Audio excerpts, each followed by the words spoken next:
Florida State cruises to an easy 41-3 victory over Garrett Schrader and the Syracuse Orange as they head to 6-0 on the season for the first time since 2015. You really love to see the Noles handle business against another conference foe here, and one with actually a pretty good defense, but it didn't even matter, especially towards the end of the game. Dino Babers is just essentially playing for the rest of the season. I mean, he pretty much surrendered in the third quarter, pulled some starters out late. And I think that's a telling reminder that as fans, we're critical, and sometimes a little too critical, I think.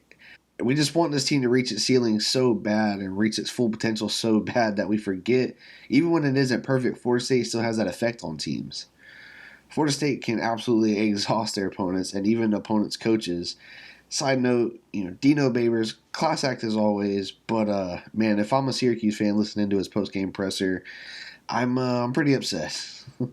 Obviously, Syracuse has nowhere near the talent or prestige that FSU does, but man, they didn't even really look competitive at really any point in that game other than a few fourth down stops, which we will talk about some. But first, I just want to give a huge shout out to Keon Coleman. That dude is an absolute monster in every sense of the word. So glad Mike Norvell is the transfer portal king and was able to pull in a guy like him because he's made a major impact on this team. Especially games like yesterday where 6'7" Johnny Wilson is out due to injury. You can still count on him to make plays the same way he really has all season. And speaking of 6'7", you would have thought Keon was that tall on that one-handed grab early in the game. He just elevates, making a crazy one-handed catch on the first scoring drive of the game for FSU, showing more and more of his awareness, his athleticism, and his talent. He was actually wearing a Peter Warrick shirt before the game, and that's pretty fitting considering he finished the day with 247 all-purpose yards, 140 of those receiving, 107 of those came on punt returns, where, again, he just showed off some crazy moves, especially on that big 70-ish yard return where he was about this close to squeaking through and scoring. He also had a touchdown catch where he breaks free on a little slant go route, and Jordan just hits him in stride with a beautiful pass that goes for 6. You cannot say enough about Keon Coleman. Dino Babers even added that, God was showing off when he made him, and I can't disagree. The dude is an absolute stud. He just continues to put money on tape as he eyes the NFL here next spring. Other good news, the running game looked pretty solid again. You had almost 200 yards rushing between Benson and Toafili, who both looked really solid, especially Toafili had a couple really nice runs yesterday. Towards the end of the game, you saw Hakeem Williams get his first touchdown as a Seminole, and wow, definitely showed off good speed, good vision.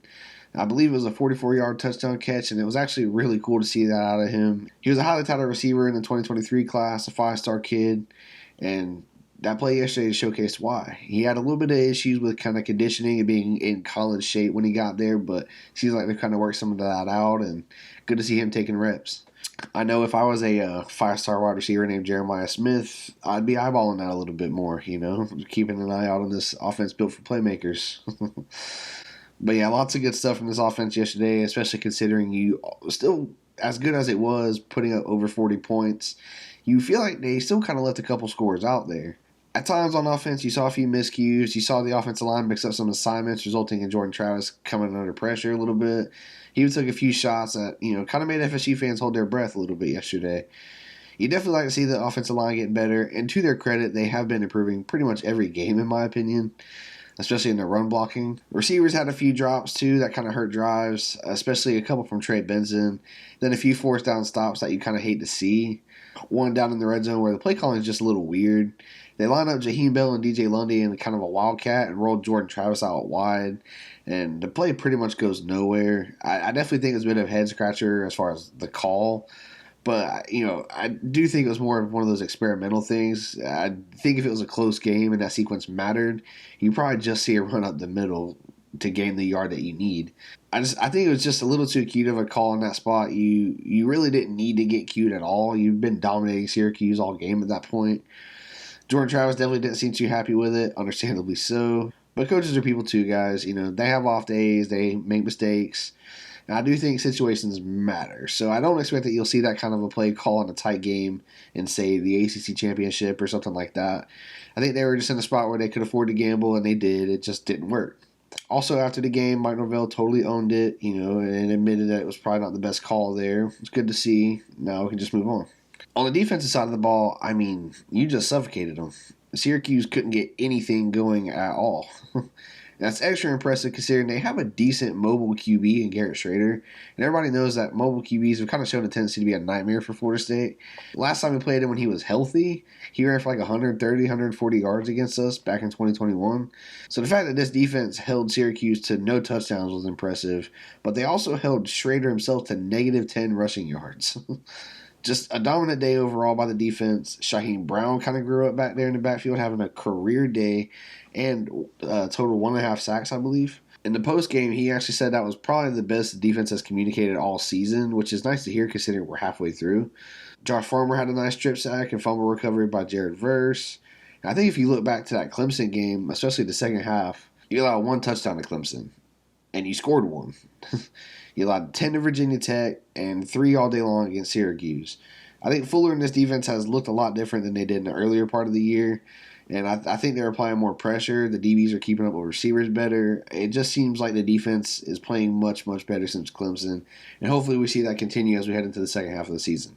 Now, kind of on that note, I do think this is probably the most complete 4-quarter game we've seen this team play so far. They've obviously had better stretches in games, like the second half against LSU.